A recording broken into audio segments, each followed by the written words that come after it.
হে মুসলিম জনতা, আল্লাহর কোরআনে বলেছেন, আমি কিছু মানুষকে সারফেয়া জানোয়ারের মতো সৃষ্টি করিয়াছি। তারা যদি জানোয়ার না হইতো, এ সমস্ত মুনাফিক মুসলমানেরা মসজিদের মধ্যে ইমামরত অবস্থায়, ইমাম থাকা অবস্থায় তারা মসজিদের ভিতরে 8 বছরের 9 বছরের বালিকাকে তারা কিভাবে দর্শন করতে পারে?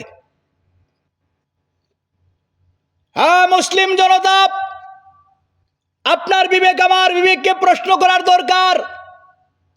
তাদের অন্তরে যদি নবীজির প্রেম ভালোবাসা থাকতো, তাহলে তারা কিভাবে ছোট নাবালিকা বাচ্চাকে বলাৎকার করে? তাই এ সমস্ত মুনাফিক মুসলমান সংখ্যায় যদি তারা অনেক বেশি হয়, আমাদের ভয় পাওয়ার কিছু নাই। আল্লাহ ইন্নাল্লাহ মাআনা, নিশ্চয় আল্লাহ আমাদের সঙ্গে আছেন। নবীর প্রেম অন্তরে রেখে, নবীর ভালোবাসা অন্তরে রেখে আমাদের জীবন অতিবাহিত করতে হবে, কারণ এই দুনিয়া চিরস্থায়ী দুনিয়া নয়। কোনো মানুষের বয়ে, কোনো সন্ত্রাসের বয়ে আমাদের ঈমান বিক্রি করা যাবে না।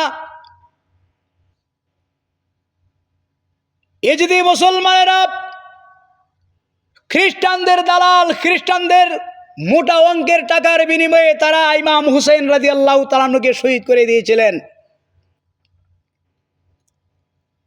তাই অর্থের পিছনে, অর্থের লোভে পড়ে কোনো সন্ত্রাসের বয়ে আমাদের ঈমান থেকে আমরা পিছপা হব না। আল্লাহর হাবিব এর প্রেম ভালোবাসায় মহব্বত নিয়ে আমাদের জীবন অতিবাহিত করতে হবে। প্রিয় হাজিরিন, আমি আপনাদেরকে বলতে চাই, সুপ্রিয় দেশবাসী,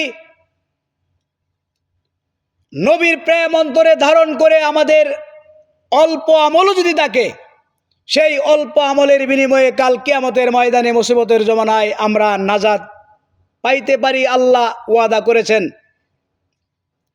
আল্লাহ বলেছেন, কুল ইয়া ইবাদিয়াল্লাযিনা আসরাফু, হে হাবিব আপনি বলে দেন, তোমরা যারা তোমাদের নফসের প্রতি বাড়াবাড়ি করিয়াছ, জুলুম করিয়াছ,